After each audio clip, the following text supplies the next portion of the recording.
The Tampa County Courthouse had seen its fair share of heated cases, but today, something different was in the air. A storm was brewing. Attorney Pamela Bondi walked through the heavy wooden doors, her heels clicking against the polished floor. She wasn't nervous. She had been in this courtroom too many times for that. But today, something felt off.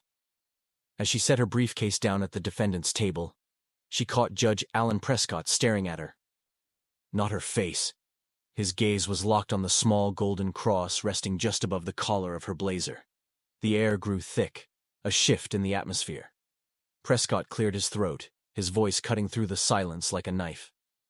"Miss Bondi, religious symbols have no place in my courtroom." Pam blinked. Was he serious? "Excuse me, Your Honor?" Prescott's voice grew colder.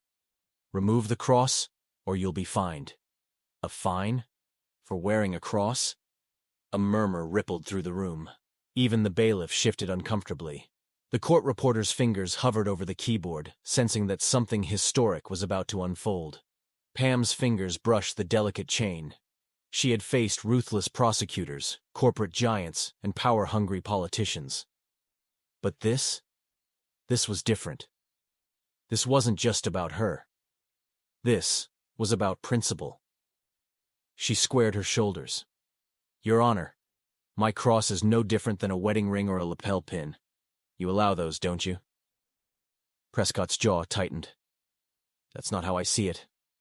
Pam inhaled slowly. "The First Amendment doesn't take a recess for personal opinions, Your Honor." The courtroom was dead silent. Prescott leaned forward. "I am ordering you one last time. Remove it, or be fined for violating courtroom neutrality." Pam let a small smirk cross her lips. "You're ordering me? That's interesting, because the Supreme Court might see it differently." She reached into her briefcase and pulled out a single sheet of paper. Tinker v. Des Moines, 1969. She set it down. West Virginia v. Barnett, 1943. Another document. Pam locked eyes with the judge.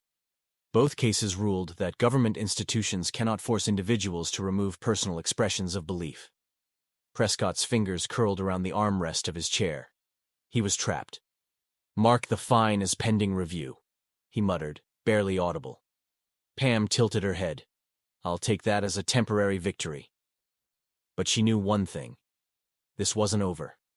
The moment Pam stepped out of the courthouse, her phone started blowing up. News alerts, social media mentions, voicemails piling up. By the time she reached her office, the internet was on fire.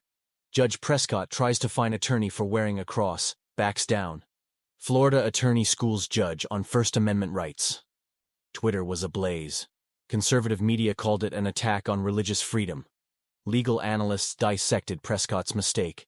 Even neutral commentators were questioning his motives. But then, something Pam hadn't expected. A formal complaint was filed against her. Lauren, her assistant, stormed into the office, her face pale.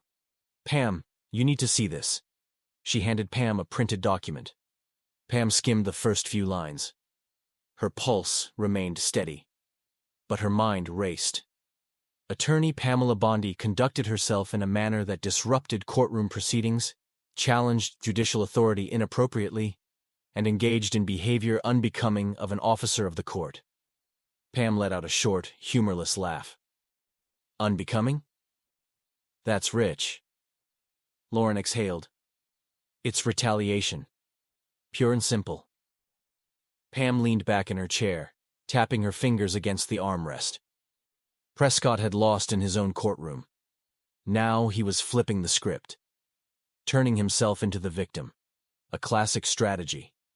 Bury the real issue under bureaucracy. Make the accuser the accused. Pam wasn't about to let that happen. "What's the process?" she asked. "You have 10 days to respond. If it moves forward, there will be a formal review." Pam's lips pressed together. "And who oversees that review?" Lauren hesitated. "A panel of judges and senior attorneys." Pam almost smiled. Prescott wanted to handle this quietly. Pam was about to make it loud. She grabbed her phone and scrolled through her contacts. Found the name she needed. Pressed call. 2 rings. Then, "Pam, I was just about to call you. Lisa Reynolds." A veteran journalist. Someone who wasn't afraid of judicial overreach. Pam didn't waste time. Lisa, listen carefully. A judge just filed a complaint against me for disrupting courtroom proceedings. But what really happened? He tried to fine me for wearing a cross. And when I fought back, he backed down. Now he's using the system to punish me. Lisa's breath caught.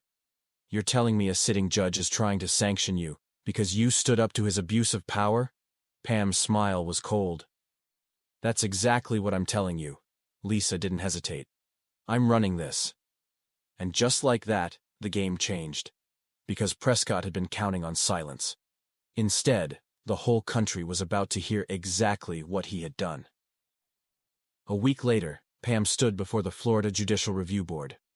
The room was packed, every chair filled. Journalists lined the back wall. The tension was electric. Prescott sat across from her, looking confident. Smug. He thought he had won.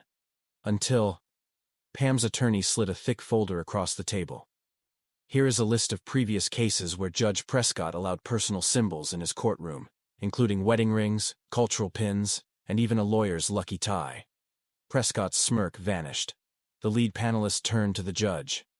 Can you explain why Miss Bondi's cross was treated differently? Prescott shifted in his seat. It was a misunderstanding. Pam didn't let up. Misunderstanding? Or targeted bias? The room stilled. The lead panelist turned back to Prescott. Given the overwhelming evidence, this complaint against Attorney Bondi is dismissed. The gavel slammed. Case closed. Prescott's face burned with humiliation. Pam gathered her things, walking past him without a glance. Lauren whispered as they left. Think he'll try this again? Pam smiled. Not if he values his career. Outside, reporters swarmed her, cameras flashing. She took a deep breath and stepped forward. Because today, she hadn't just won a case. She had won a fight for justice. If you believe in standing up for your rights, make your voice heard. Like, comment and subscribe for more real stories that matter.